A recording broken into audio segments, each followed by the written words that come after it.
What's happening here? What's going on? What's happening?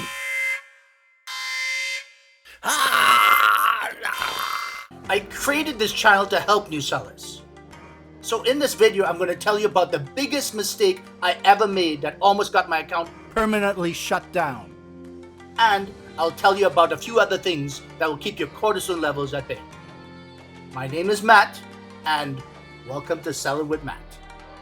Let's do this!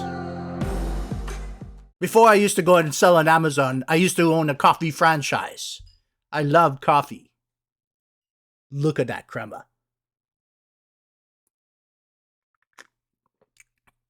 Oh, good stuff. If you're thinking of buying a franchise, don't. Only the franchise and the landlord make money. You become an overworked employee. So I was looking for something, anything to go and sell.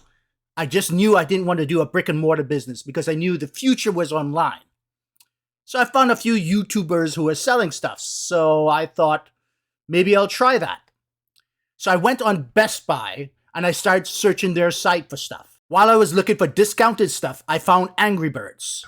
And when I saw that the price on Amazon was $45 and I could get it for 53 cents, I got a little excited. So I bought all that I could. I knew nothing about history then. I knew nothing about how to go and check if it was a good seller. I just saw that it was such a big price. So I bought them all.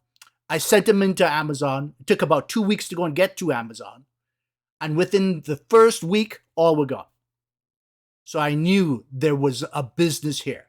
There was something that I can do to go and make a business from this. With that excitement, I was looking for the cheapest and easiest way to go and get a product. So this is how I made my first mistake, and one you should avoid at all costs. I bought from AliExpress. This is a big no-no. And the other one you should avoid is Alibaba. See, both Alibaba and AliExpress have tons of counterfeit. So when someone makes a claim against your account, you don't have an invoice to go and prove that that product is not counterfeit. So that's what happened to me. Someone made a claim, I sent in my invoice, and Amazon didn't accept it. So I freaked out. I really didn't know what I was going to do. It took me a while and a lot of reading and a lot of stress, but I was able to get my account back. Amazon seemed to be pretty receptive that I was going to take full responsibility. And the plan that I had put out, they seemed to think that I was going to be responsible with my account.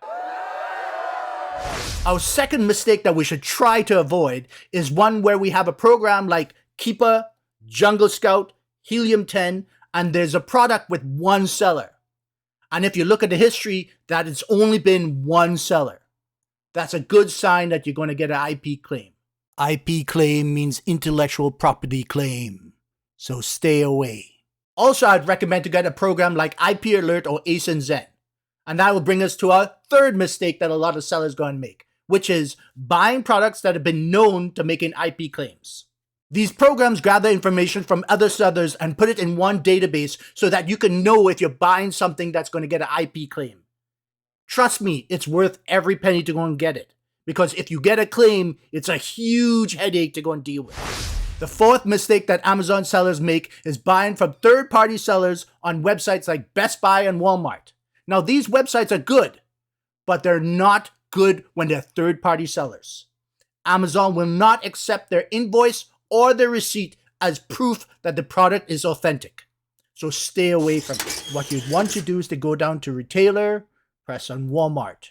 Then that means that only Walmart products will be showed to you, none of the other third-party sellers. And the fifth mistake new sellers make, and one that I'm guilty of, is sending in products to Amazon overweight.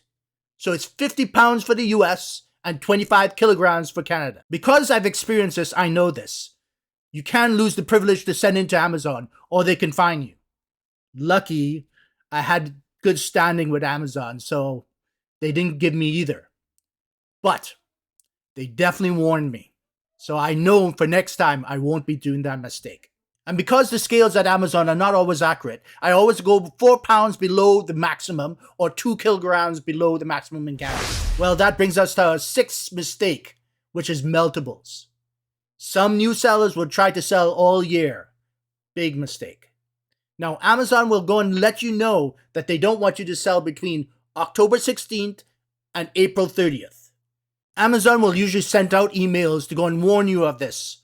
So try not to go and sell all year because you really don't want to get bad reviews because of meltables. There are a lot of different things that could be meltable, so be aware of this.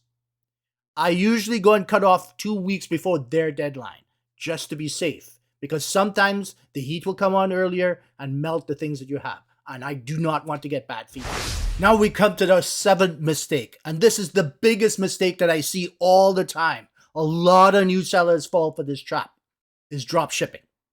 Now you can do drop shipping, but it's only with a supplier that you know will keep your product there for when you sell. Only when you sell. So to keep that supply just for you. Otherwise, you will get bad reviews. You will get your account shut down because of this. So stay away from this. This is something that really boils my blood. I do not want new sellers to do drop shipping. It's not for new sellers. Come on, you can do this. This is a surefire way to making money. No. It's a surefire way to lose your account. Now, the 8th mistake new sellers make is selling hazardous goods. Now, it's not really their fault. They have bad sellers out there who create listings that bypass Amazon's restrictions. And these new sellers try to sell these products not knowing that they're doing something bad. These are things like poison, batteries. These are things to stay away from. Anything that you are not sure of, do not sell it. Just sell simple things. You'll be safe that way. You see, Amazon doesn't care if you don't know. You're still liable for selling that product. So your account could be put at risk for selling this product. Only time you should be selling this product is when you go into Amazon's program for hazardous goods. Until then, stay away from it. But if you do it, it's a really good seller because no other sellers are on it. And that brings us to our 9th mistake. And this is a huge one that a lot of sellers go and make, is sending messages on their packages to customers asking for 5-star reviews. Do not do this. You will get your account shut down for this. Amazon takes this very seriously. Do not say that you will send them something if they give a review. You will get your account shut down. This is not something to go and play with. These are just some of the mistakes that I've seen other sellers make. So stay away from them. If you know of other mistakes, please post it in the comments below. Now, if you do make a mistake, it's not the end of the world. You can get out of it. Just make sure that you understand that Amazon doesn't care. They're a machine. They don't care about your emotions or your pride. So take that out of it. Even if you think you didn't make a mistake, just take responsibility. Your account will be put back to you. If you're a new seller and you want some actionable steps so you can start selling on Amazon and start making some profit, click on the screen right now. And I wanted to take the time to do one extra thing. I wanted to do a shout out to Angela. Thank you, Angela, for the comment. I hope it made a difference.